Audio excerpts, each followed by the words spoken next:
Hi, I'm Bruce Huhmann, Professor and Chair of Marketing at Virginia Commonwealth University. For most of you, this will be your first introduction to marketing and all of its ramifications. To some of you, the word marketing means nothing more than selling and/or advertising. And it's easy to see why.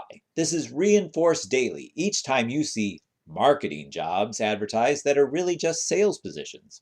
So we will first talk about what is marketing. Then this course will give examples of truly good marketing both now and throughout the last few decades. I like to provide a bit of a pop culture approach to teaching marketing because much of what we consider to be popular culture is really clever ways to promote products.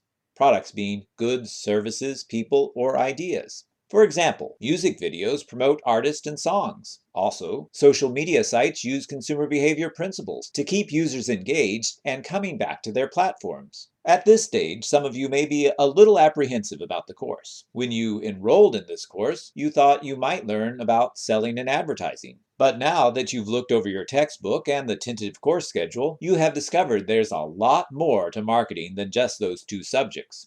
To ease your mind and help you look forward to learning more about marketing, think about how much fun it'll be to be the center of the organization and to know more about customers than anybody in any of the other functional areas. Also, marketing is exciting because it combines both an analytical and a creative side. Some marketers focus on one or the other, but you can combine both for even more powerful insights into your customers and competition. If you're not a marketing major, but an accounting or finance major, you will find that there's something in this class to suit your more analytical frame of reference in the contribution to value.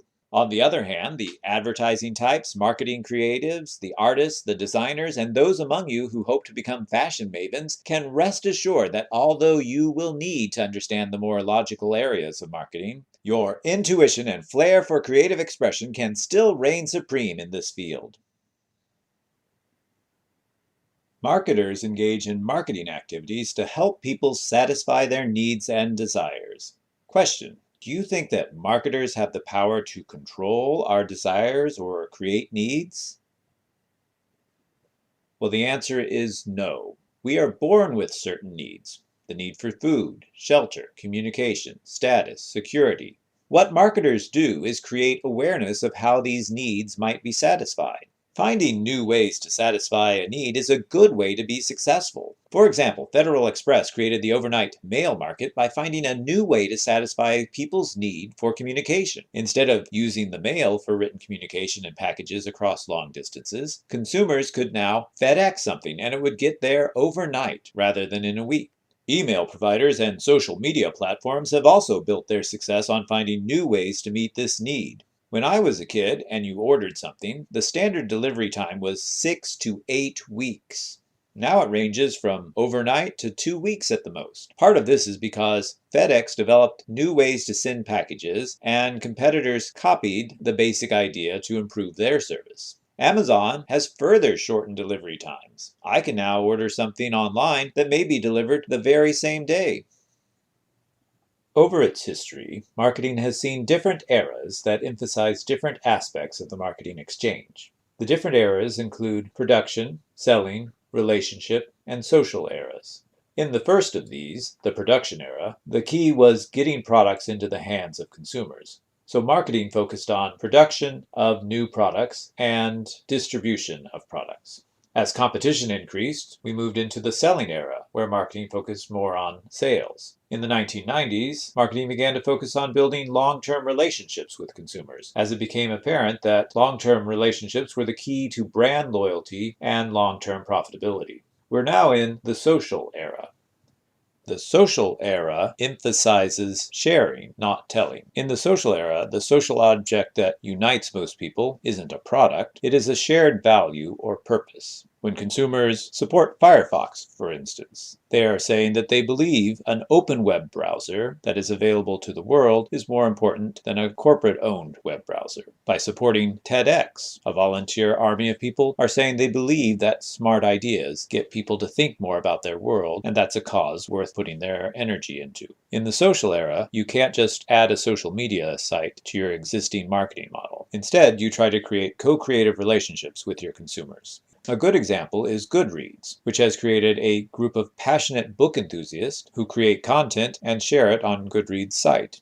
Collaborating with people through a shared purpose creates advantages because it allows everyone to work toward a shared goal.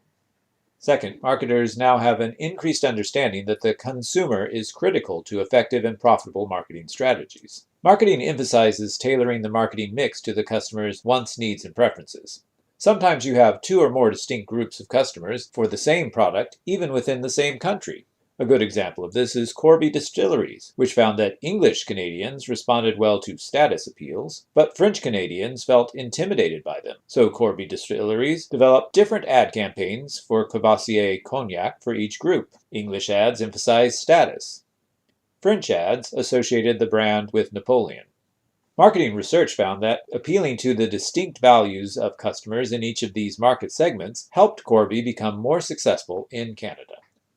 Companies that are dedicated to understanding consumers and developing marketing solutions to better serve their physical or psychological wants or needs will be successful in the long run. Good knowledge of marketing can be a sustainable competitive advantage. But you have to keep learning about consumers and keep adapting because consumers and the marketing environment keep evolving. Some companies fail to properly research and respond to consumer wants and needs with disastrous results. Most new products are failures because of this. Gerber is a large U.S. manufacturer of baby food. Their market for baby food was declining in the 1970s during what was called the baby bust. However, the number of young single baby boomers who were living alone was increasing greatly. So in the 1970s, they tried to market a line of meals for adults. Called singles, these single-serving jars of mashed food were targeted at adults living alone.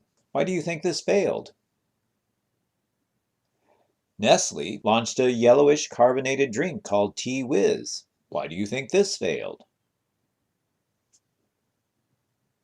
Miller tried to cash in on the clear products fad of the early 1990s with Miller Clear Beer. This failed. At the same time, Zima was very successful with basically the same product, a clear malt beverage. Why was this successful? Because it did not market Zima as a beer, but as something different when you get tired of beer but still want to drink. Ore-Ida came up with the idea of funky fries in 3 different flavors: cinnamon, chocolate, and blue.